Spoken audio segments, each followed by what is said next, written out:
I do this thing where I sometimes I have to like physically record a like preamble of like why I'm making this video today or whatever before jumping into it for some reason, because that's the way just my brain works, and I like dump all that out and then I start with the actual like YouTube optimized hook or whatever. But today I'm just going to leave it all in because this is the preamble. Like, I don't like making topical videos. I don't like pulling down headlines and then like commenting on it and being very like reactionary, because even me today being like, don't sell your Bitcoin, like don't panic sell your Bitcoin, is like feeding into the whole kind of circle of creation of the like, oh, headline happens, people react. Headline happens, people react. And like I said 2 videos ago, how it's like a headline driven market, right?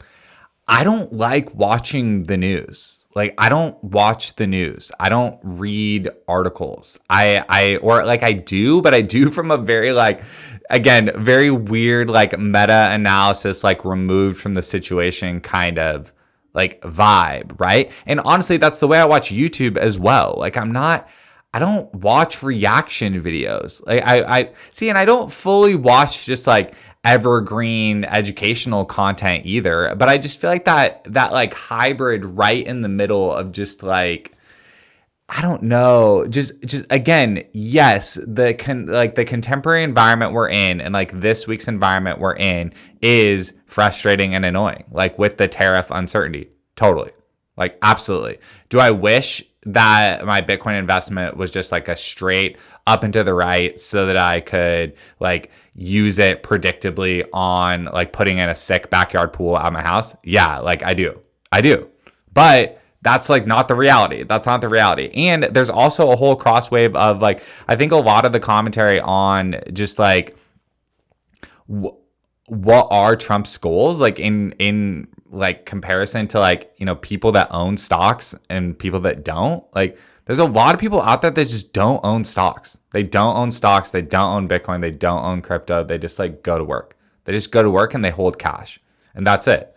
And that like everything, all the uncertainty or the headlines or the whatever, like doesn't really affect those people. Like, it doesn't really affect them. Like, again, they're focused on just their day to day, stacking their paycheck and the next thing.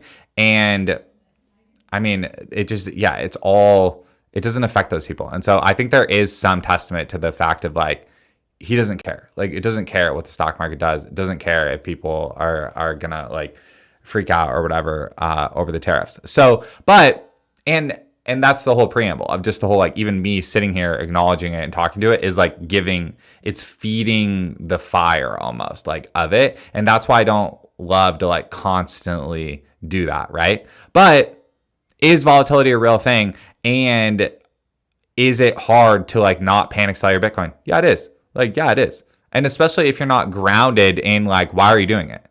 Why do you own Bitcoin? Why do you own it? Like, is it simply for the investment case? Or is there also like, I always talk about this. Like for me, there's like a philosophical, like moral kicker on it that gets me through like the worst days of the volatility, because I think it's interesting. I genuinely think it's interesting from like a society standpoint that trade imbalances, inflation, all this stuff that we like hand wring over, and we elect politicians and we like have subcommittees on subcommittees to like try to dial it all in and turn all the knobs. That's all of that. All of that is because of fiat money. Like, all of that is because like the fiat money across all of those countries, fiat money across every country is just like a top-down manipulated number on computers. And that's what drives our entire lives. It drives lending rates. It drives who can get houses. It drives who can get business loans. It drives all that stuff, right? And that's why for me, there is like a philosophical and I say moral in like a neutral way. Like, just, yeah, like it's interesting. Like, fiat money is like, not to be too like bombastic about it, but like kind of inherently corrupt. Like, it's kind of not good. It's not good.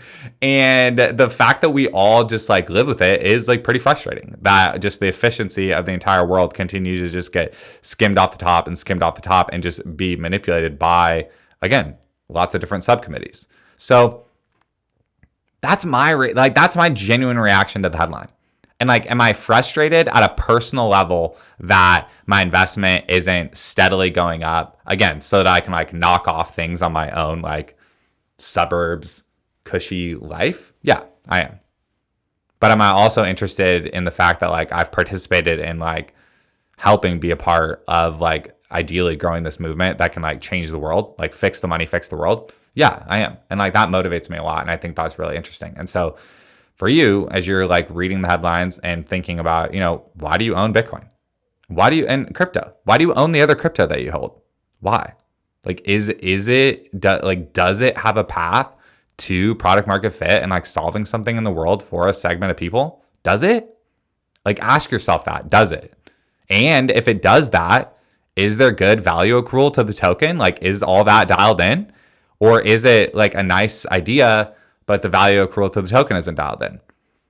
So you got to ask yourself, like, you have to ask yourself that, and come to your own conclusions, obviously. But like, that's the whole thing. And so if you're investing in Bitcoin, investing in crypto just for like increases in the amount, like the dollar-based exchange rate, the same way you would for stocks or real estate or whatever, then yeah, like that is what it is, and the headlines affect that because like we're still in that phase. I would encourage you to think about Bitcoin at a little bit of a deeper level, because that philosophical kicker is what like has gotten me through the volatility of the last 10 years, and it's what has caused me to just continue to watch content about it and continue to talk about it. And so I hope that's helpful. If that is helpful, like, go ahead and watch these next ones, and we'll see you over there.